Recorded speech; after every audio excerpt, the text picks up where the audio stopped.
Dayz hit Steam in 2013 and never bothered with a tutorial. You spawn on a windswept beach with nothing but a rag, a glow stick, and a bad feeling in your gut.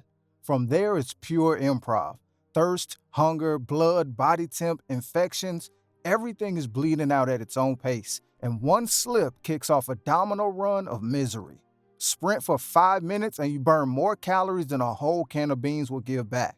Stay still and a surprise rainstorm can soak you to the bone, drop your core temp, and send you coughing your lungs out before you even spot a town. Get too confident, forget water tablets, and you will spend the next hour hunched over, puking up cholera while a fresh spawn jogs past and loots your body. Toxic zones are another kind of joke. Roll in with a full NBC hazmat suit and you are done in seconds. Even geared up, the infected inside feel like they're wearing Kevlar. And then come other players. No kill feed, no map pings, just a silent shot cracking the tree line and 6 hours of progress gone. Trust is a luxury nobody can afford. This is why every stranger who yells friendly sends your heart rate through the roof. Good loot is scarce by design. Rifles take ages to respawn. Canned peaches are currency. And duct tape feels priceless. If you can just survive one more day, you're already ahead of the game.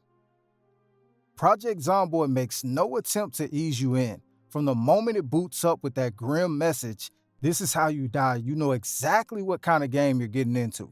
There is no winning here. The real question is just how long you can stay alive. It all starts with the Nox infection. One scratch might give you a 7% chance of turning. A laceration bumps it to 25%, and a bite? That's it. Guaranteed game over. There's no magic cure, just a slow, miserable countdown as your health tanks and your character fades away. But Zomboid is more than just avoiding zombies. It tracks everything: hunger, thirst, boredom, panic, stress, even the weather. And every little thing can spiral out of control. Spend too long inside eating stale food and your character gets depressed, which slows you down just enough to make the next zombie encounter fatal. Utilities shut off within a month. Once the water's gone, you've got a few sips left in the pipes. Power goes next, which means goodbye refrigeration and hello food rot. And just when you're starting to feel settled, the dreaded helicopter shows up, basically ringing the dinner bell for every zombie on the map. No saves, no do-overs, one mistake and it's back to square one. And yet, that's the beauty of it. Every day you survive in Zomboid feels earned. Every sunrise is a small win against a world designed to end you. Green Hell dropped in early access in 2018 and fully launched in 2019, and it has been ruining digital camping trips ever since. You're not just dropped into a jungle, you're tossed into a live-action biology class that wants you dead. Food sounds easy enough, until the game starts nagging about rations. Proteins, carbs, fat, and water all drain at their own pace. Ignore even one and your maximum health shrinks. Meat spoils in hours, coconuts roll into the nearest river, and clean water is always somewhere you are not. Good luck keeping the numbers in the green. Then there are the parasites. Take a sip from the river and you swallow tiny hitchhikers that burn your nutrients faster than you can replace them. Sleep on the bare ground, and worms burrow under your skin for a midnight snack. You dig them out with a bone needle while questioning your life choices. Cuts get infected, and the best treatment is a handful of maggots, though that tanks your sanity. Sanity is its own fight. Bad meals, bad sleep, creepy crawlies, each one chips away until you start hearing whispers and seeing shadows that can really kill you if you do not get a fire and some comfort fast. Wildlife is just as unforgiving. A misplaced step near a snake means venom. Miss the warning growl of a jaguar, and you become dinner. Build a cozy campfire, and suddenly a local Araha patrol is on your doorstep. There's no big tutorial. You're expected to learn everything through experience and minimal long-term storage. One sloppy mistake becomes 3 more in no time. That's why players insist you do not beat Green Hell. You just live long enough to brag about it later. The Long Dark has been freezing players to death for about a decade now. It's not flashy, there are no zombies, no tribesmen, no base raids, Just you and the Canadian wilderness slowly trying to end your life. Cold is the real enemy here. The game tracks wind chill, clothing warmth, and ambient temperature. And when your warmth meter hits 0, you're on the clock. Let it reach full hypothermia and you start bleeding 40% of your condition per hour. Get caught in a blizzard without shelter? You can die in under a day of game time, even faster on interloper difficulty.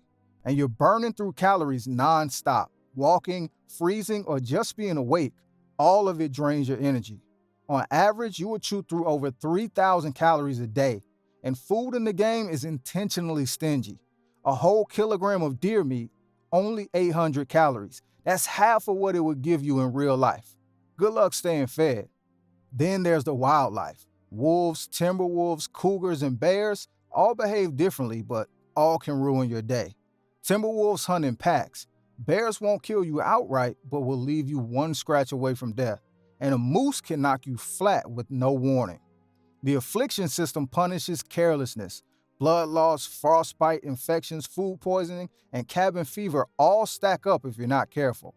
Cabin fever is especially cruel. Spend too much time indoors, and the game forces you to brave the cold just to survive mentally.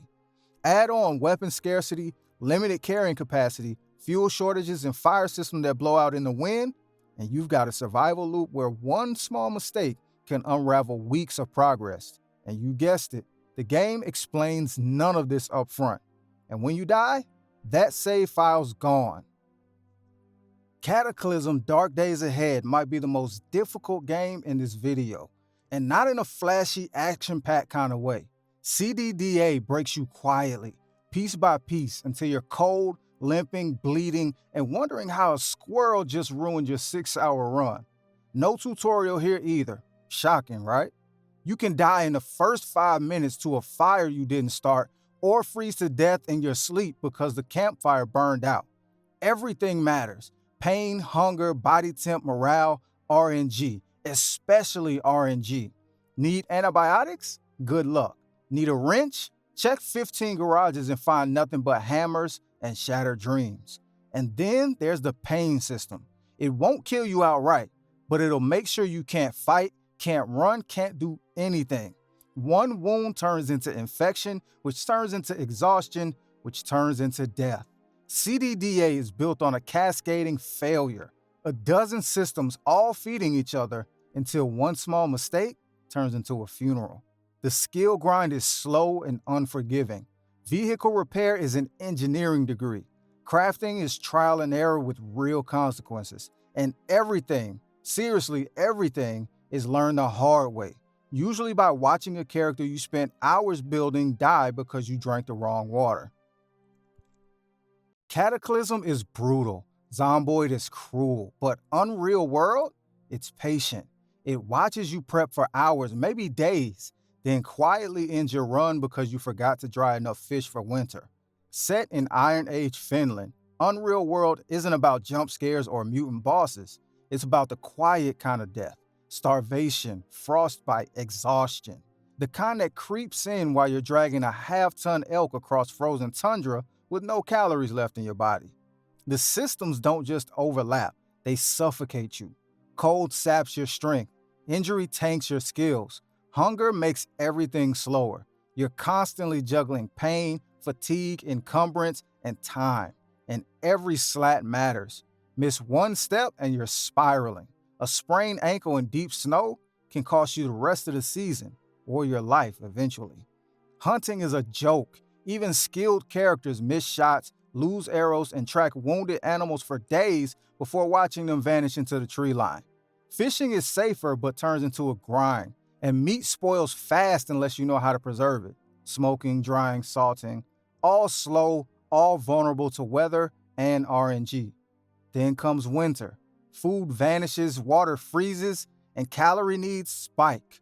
If you didn't prepare everything, fireplace, cellar, furs, traps, you're done basically. There's no flashy death screen, just silence, and a late realization that your mistake happened weeks ago. Ark hit full release in 2017 and immediately started torturing players.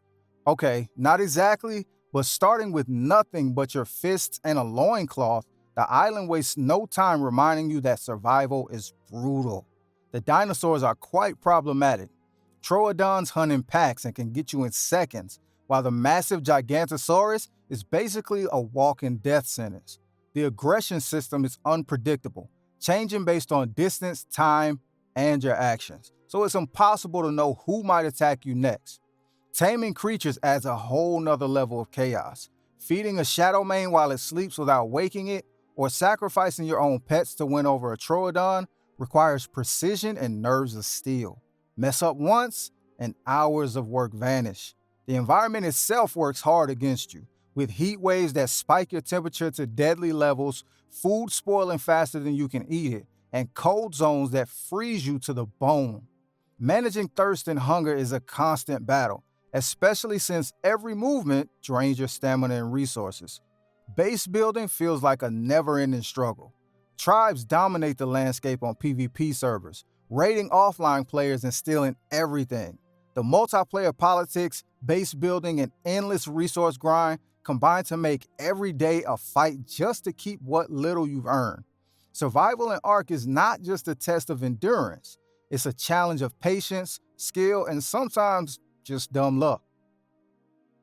Don't Starve Together is known for being a tough game, throwing players into a harsh world with very little guidance. As a multiplayer expansion into the original Don't Starve, it challenges you to learn the hard way by failing over and over and really demands you to understand its many survival systems if you want to stay alive. The steep learning curve comes from huge knowledge gaps. Even after hundreds of hours, many players still can't make it past 2 full seasons. Like in most of the games mentioned today, the main struggle comes down to juggling 3 key stats: hunger, health, and sanity. They're all tightly connected. When your hunger drops, your health and sanity quickly follow, often triggering a downward spiral you can't escape. Sanity loss is especially bad.